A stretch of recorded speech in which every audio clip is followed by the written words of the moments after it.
Hey, what's up everyone? Welcome back to the channel. My name is Travis. Today we're going to be talking about troubleshooting a reef tank that has started to STN or slow tissue necrosis. Now I'm going to talk about a situation that happened to me the other day, and I briefly touched on this yesterday in our live stream Q&A, and I'm going to talk about how I approached the situation and things that I did to figure out the problem or at least stop the STN within the colony. So with that said, let's go ahead and get started. Okay, so let's go ahead and talk about slow tissue necrosis. Now, if you've been in the hobby for any period of time and you've had a significant amount of SPS and or acropora within your reef tank, you've probably dealt with slow tissue necrosis at one point or another. Sometimes the smallest things, and we'll talk about that here in a second, can really cause the STN to happen. Now, what is STN? Well, it's just what it sounds like. It's slow tissue necrosis. So the tissue around the skeletal structure of your coral is slowly erodes. It kind of just disintegrates, falls off, floats around the tank. It's a pretty crappy thing to see. It's not something that anybody enjoys. And in my particular situation, which we'll talk about during this whole explanation of how you can deal with it, I just woke up to it and saw the issue and had to address it so it didn't spread around the whole entire system. So when it comes to STN, it's something that does happen to pretty much anybody who has SPS and or acropora within their reef tank. And what you can do to avoid it is simply keep your system as stable as possible, avoid any fluctuations, and we're going to again talk about all that throughout this video. Okay, so let's go and talk about some reasons why your coral will STN out. Now, the first one is going to be alkalinity swings, and I'm not talking about going from 9 to 7 DKH in a 24-hour period. If your tank is doing that and you have SPS, you're guaranteed to cause stress and to kill those corals. I'm talking about minor fluctuations from like 9.5 to 10 in a single day. That simple fluctuation or that little bit of fluctuation can cause a coral to STN, depending on how sensitive that coral is. Now, the next thing is going to be temperature fluctuations. And again, I'm not talking about major 10-point, 5-point fluctuations. I'm talking about half a degree can cause those STNing. Next thing is going to be shading, which is a huge problem here in the reef tank and why I have a lot of coral missing because we fixed a lot of the shading issues on those two major rock structures. And the next thing alongside with shading is stress from other corals or maybe from fish or maybe just your environment in general, with too much light, not enough light. The stress alone can cause a coral to STN. Now, 9 out of 10 times, it's not just a single thing in your reef tank that's going to cause STN.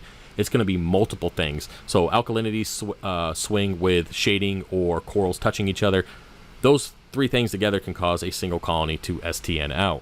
Okay, so let's go and move over to my particular situation, and we'll talk about the steps that I took to troubleshoot the issue within my reef tank. So the other day, came downstairs as usual and was checking out the reef tank to make sure all the fish were good and that nothing got destroyed overnight.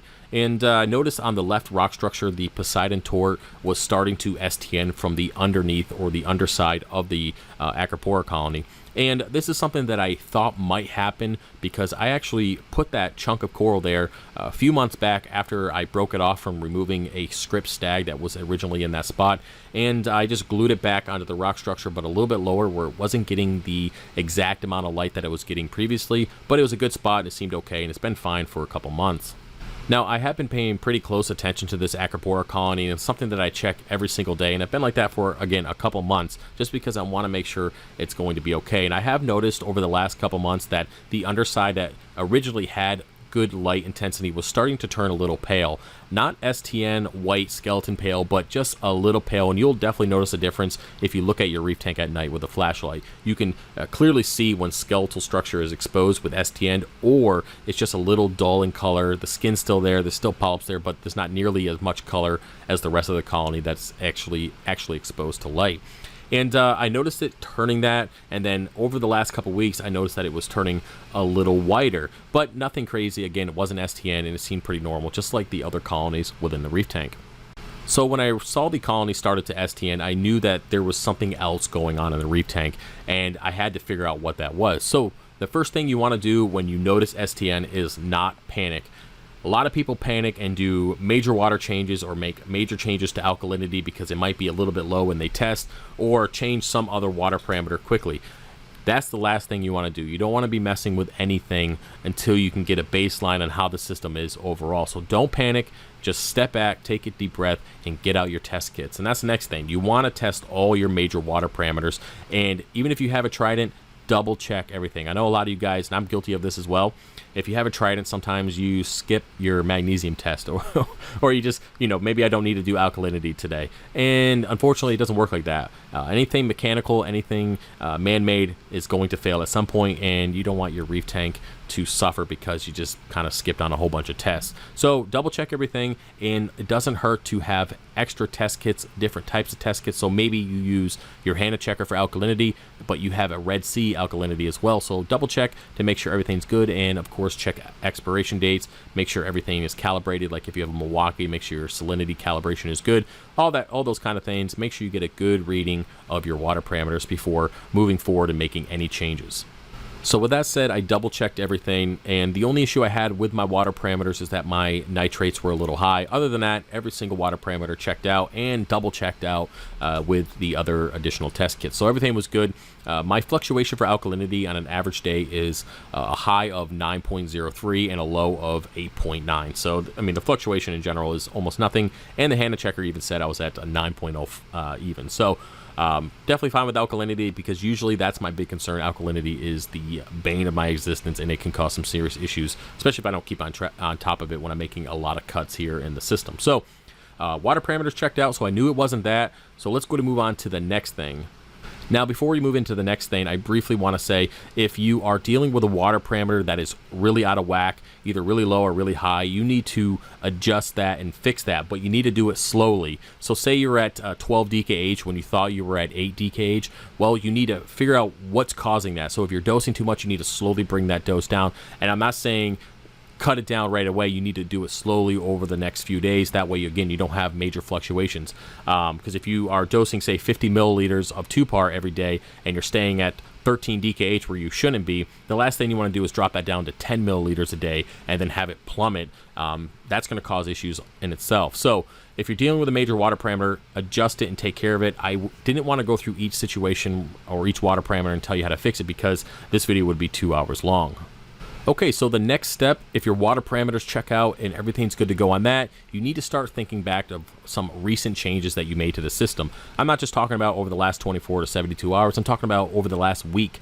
What have you changed? And some examples of that is, hey, have you done a big water change? Maybe you get some new salt. Are you dosing something new to your reef tank? Have you made any major adjustments to your alkalinity or calcium doser? Or maybe you made adjustment to your calcium reactor, or even your kalkwasser. Are you auto-topping off more? Because a lot of people like to dose kalkwasser through their auto-top off. But are you topping off more because the windows are open and it's nice outside? So think about that.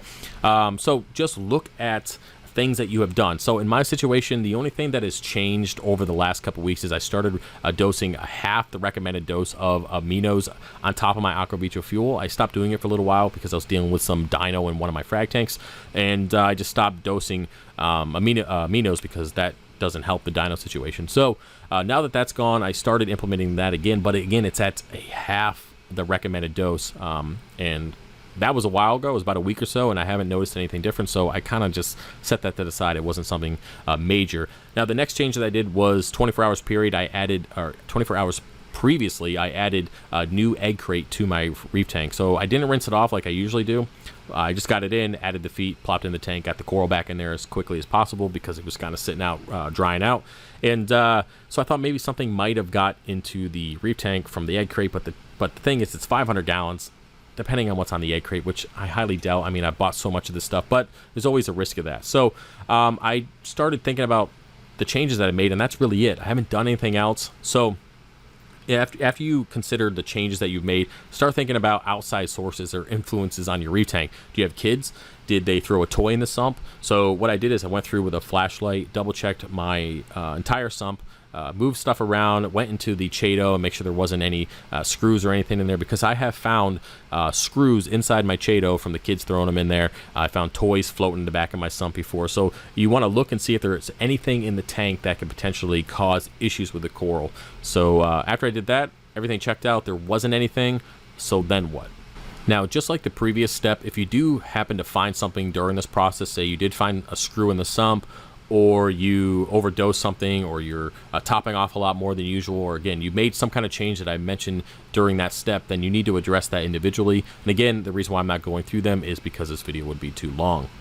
Okay, so for the next step, you want to look closely at that coral and look at its neighbors or its neighborhood. Now, what I like to think of is each rock structure or pillar within my reef tank is its own little community, and you're either going to get along or you're not, or you're going to get kicked the heck out. So we've kicked a lot of people out of this reef tank, as you guys have noticed, or a lot of coral out. And the thing is that you want to look at that colony and see what's going on. Is it getting touched by another colony? Not only physically touched, but at night via sweeper tentacles. That's something you might want to look at during the evening. You can really get an idea of how corals interact with each other during the night.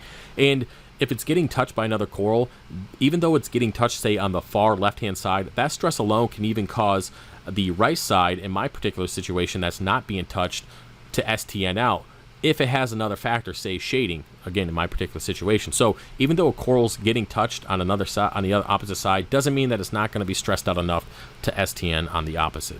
So keep that in mind. So look at its buddies, see what's going on, who's touching who, shading, all that good stuff, and you really get an idea of kind of where the stress is coming from. Also look at your power heads. What's going into the colony? Do you have a lot of light in a particular spot on that colony? Are they not spread out correctly? Do you got a lot of flow going at a particular direction? Those are things that you're going to want to look at and address if you need to.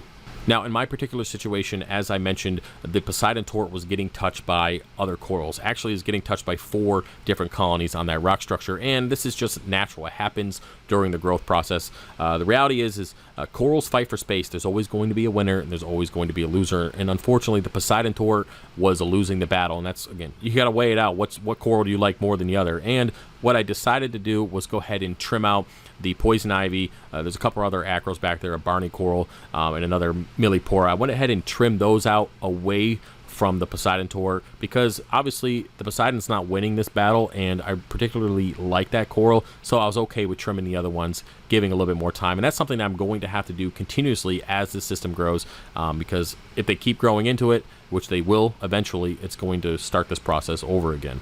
Now, as I mentioned, those corals were touching the left side of this Poseidon tort colony, but the right side underneath is what was STNing. So the stress alone on top of the shading and being in an unideal, I guess, spot on the rock structure with light exposure was enough to cause that particular part of the colony to STN out. Now, because I was just going to avoid the situation and avoid it STNing even further because it's clearly not happy where I moved it, I went ahead and removed that entire mini chunk of colony and fragged it up, and everything's good to go. But in your situation, you might not want to do that. We're going to talk about that next.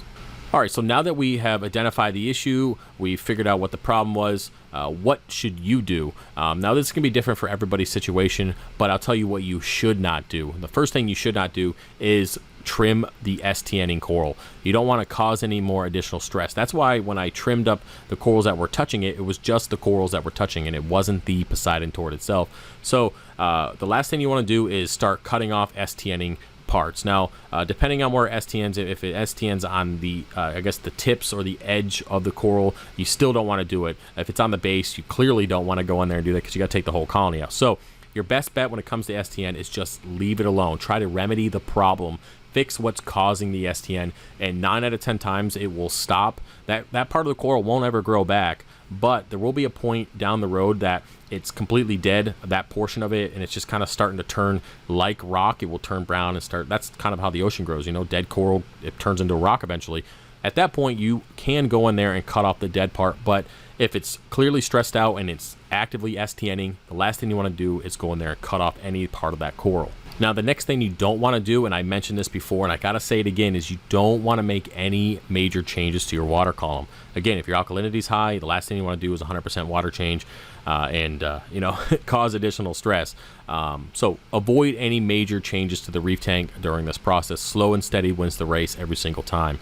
And if you're unsure and you really don't know what's going on in the reef tank, you're still stumped and you can't figure it out, go ahead and do an ICP test. You'll be surprised on some of the things. Maybe there is a screw or something in your something, you just didn't see it. The ICP test will pick up on that with the additional metals within your water test. So it doesn't hurt. I do an ICP test every 3 or 4 months just for the sake of doing it, because it's good to check in and catch any situation that might potentially be an issue early on. So that's about it for this video. I tried to go in depth as much as I could. Hopefully you guys enjoyed it. Hopefully you learned something. And if you have any questions or you want to add anything to this, feel free to put it in the comment section. And don't forget to like, comment, and subscribe. And I'll see you guys later. All right, peace.